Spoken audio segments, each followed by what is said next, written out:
Labdien!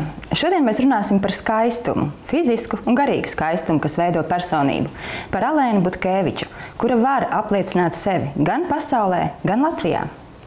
Ar viņu tikās žurnāliste Vaida Salcēviča.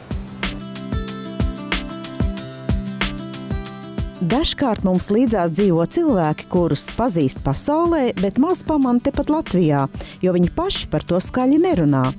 Tā jau 20 gadus savā zobārstniecības praksē kopā ar citiem ārstiem un asistentiem strādā zinātņu doktore zobu implantoloģijā Alēna Butkēviča, pilsētas meitene, kas iepazinusi aktieru dzīvi kopā ar tēvu Paulu Butkēviču. Bet tagad aizrautīga lauku dzīves un dzīvnieku mīļotāja, zinātniece, kura doktora grādu un zinātnes atziņas pierādījusi Amerikā, vienā no pasaules prestižākajām mācību iestādēm Bostonas universitātē. Pašlaik viņa izstrādājusi savu metodi paradontozes ārstēšanā, bet pats pamats, kā dzīve veidojas, bija, ir un paliek tepat Latvijā. Es esmu ļoti daudz mācījusies un strādājusi pie tā, lai veiktu to labāko medicīnā. Es pabeidzu medskolu 2 gadi kā zobtehniks, tad Latvijas medicīnas institūta 5 gadi, tas ir 7 gadi kopā un bija ārsts stomatologs. Tad es aizbraucu uz Ameriku tālāk mācīties, pēcapmācība 3 gadi programma Bostonas universitātē. Es pabeidzu kā specializācijā protezists implantologs un tad vēl 7 gadi es pasniedzu un taisīju zinātni, kas saistīta bija ar implantiem. Un es esmu zinātņu doktors implantoloģijā. Kāpēc Amerikā? Tāpēc, kad es laikam izsmēlu visu Latvijas universitātē, es iegūtu to, ko es varēju iegūt. Tas nebija pietiekoši daudz, lai es varētu darīt to praksē, ko es vēlējos sasniegt. Ko tieši? To kvalitāti, to iespējas, implantus, kaulu audzēšanu. Mums ļoti daudz raudu zobus agrāk. Un līdz ar to pacienti nāca un viņi negribēja platītas vairāk. Pacienti varēja atļauties kaut ko vairāk un viņi negribēja, kad krīt ārā, ka šķauda, ka smaida, kad nav droši. Un es nezināju, kā tad īsti, kas man būtu jādara, lai to sakombinētu tā, ka cilvēks var iet un viņam atkal zobi tā kā no jauna piedzimuši, tā kā 3. reizi viņam būtu zobi izauguši. Un tāda ceļa man aizved uz Ameriku. Intensīva ikdienas mācība, kur kļūdas mijās ar ļoti skaistiem pabeigtiem darbiem un atkal kļūdas, un tev visu laiku tā ir tāda ikdiena, tur, kur saberžās tādas tautības un tāds, izveidojas tāds liels pods ar cilvēkiem, kas vienkārši kūsā pēc zināšanas, pēc tās enerģijas, kas ir zinātne. Tā ir pilnīgi pretēji, it kā dziļā interese, nekā jūs tomēr bērnībā ar tēvu vajadzēja kā par aktrisi tad mācīties. Tur nebija ko mācīties, man kaut kā tas nāca pats pa sevi. Kļūt par aktrisi? Es arī filmējos, bet es redzēju to tēva dzīvi.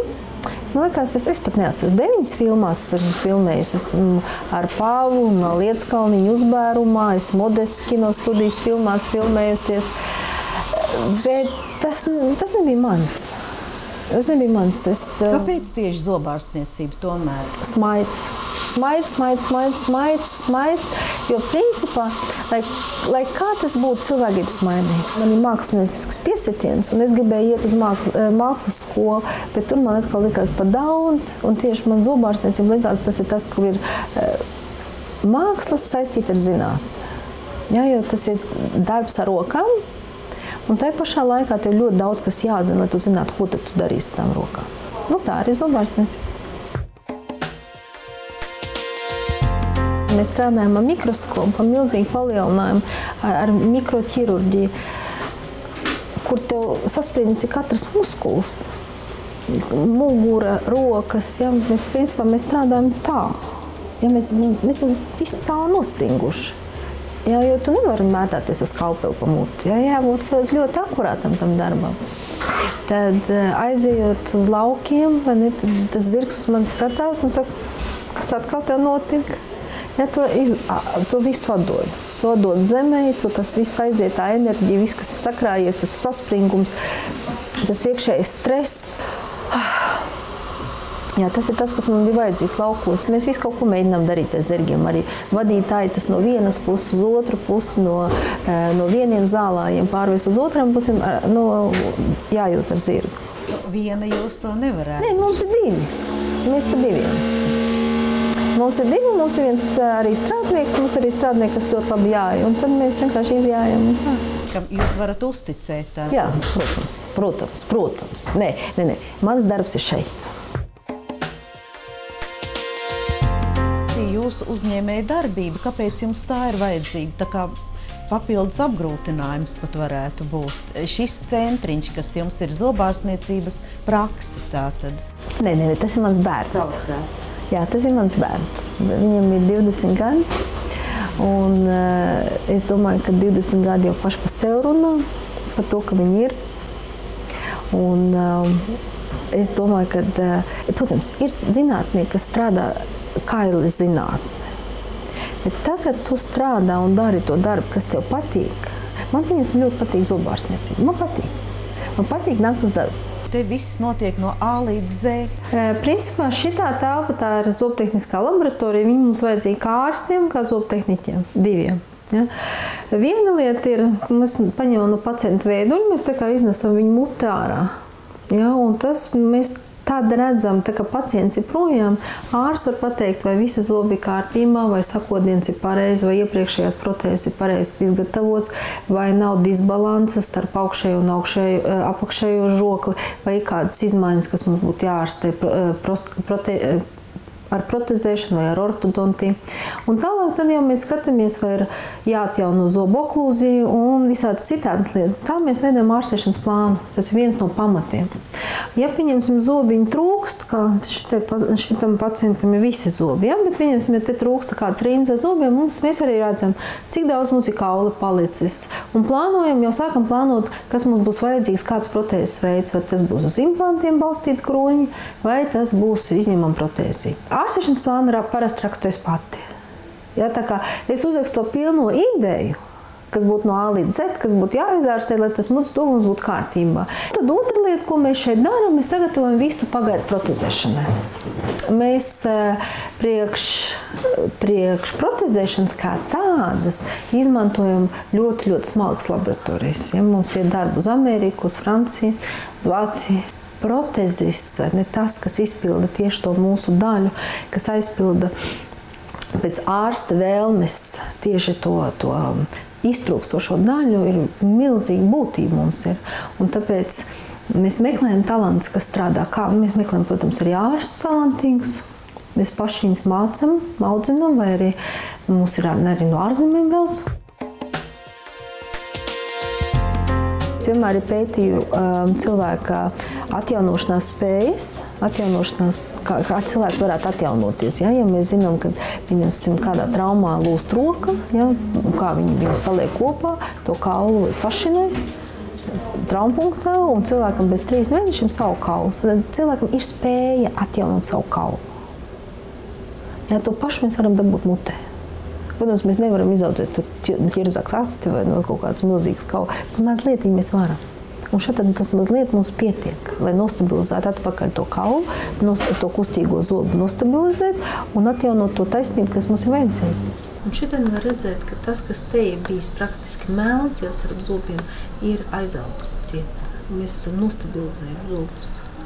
Un tā metode attīstījās. Man sākumā likās, ka tā ir tāda veiksme, pēc gada vēl veiksme, un viņi vienkārši turpinājās, un tad es sapratu, ka tā vienkārši pārvērtusies pa metodi. Bet jūs varat teikt, ka tā ir jūsu atzīta, atklāta metode? Nu, principā jā.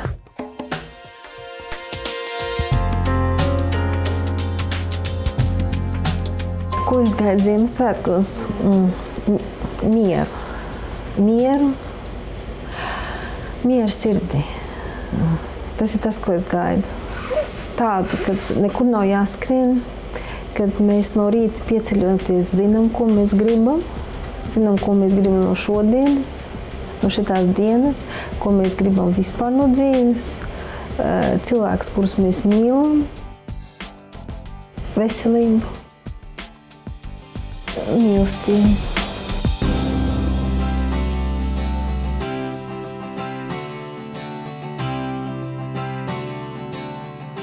Bet kas var noderēt kā Ziemassvētku dāvana? To uzzināsim nākamajā sižetā.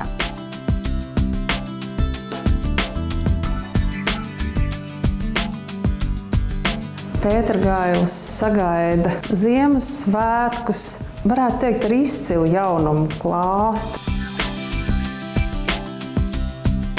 Mazie lasītāji pēdējos gados iecienījuši grāmatas, kuras sarakstītas dažādās valodās. Ja runa par daudzvalodu grāmatām, tādām kā Sakura Rīgā, ko ar lielu mīlestību rakstījusi Japānas vēstnieka kundze, un jau daudz iemīļoto Juras Virgsdiņa grāmatu par pirmo Ziemassvētku eglīti Rīgā, ko Pētergailis ir izdevis vienā izdevumā latviešu, krievu, angļu un otrā latviešu, vācu, angļu valodā.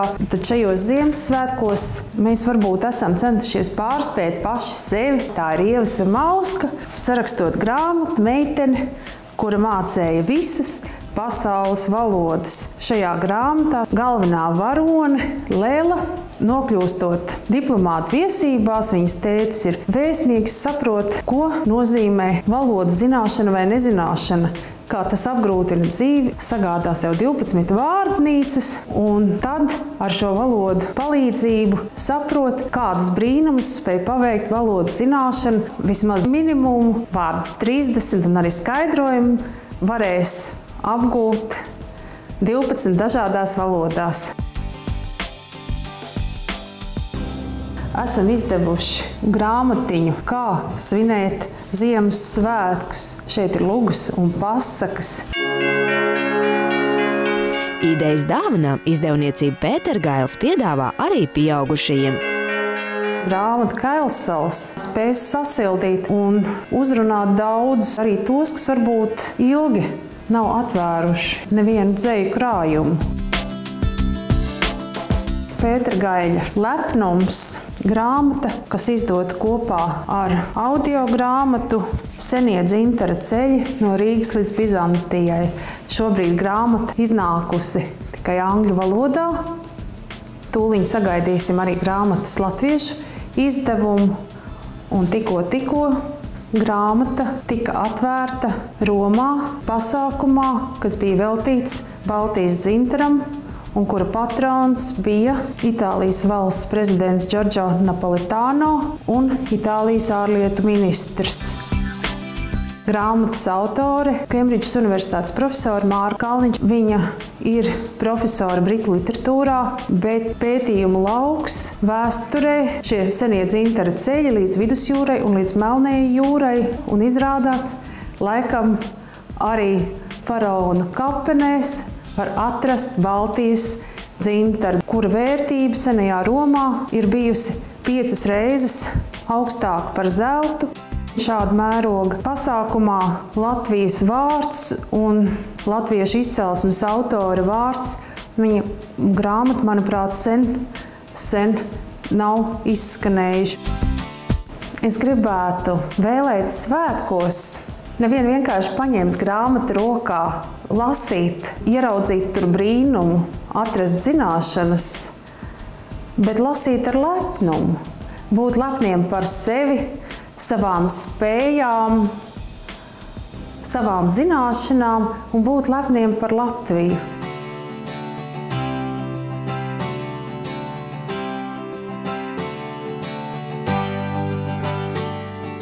Taču ejot meklēt un pirkt Ziemassvētku dāvanas saviem tuvajiem un mīļajiem, neaizmirsīsim par sevi un savu veselību.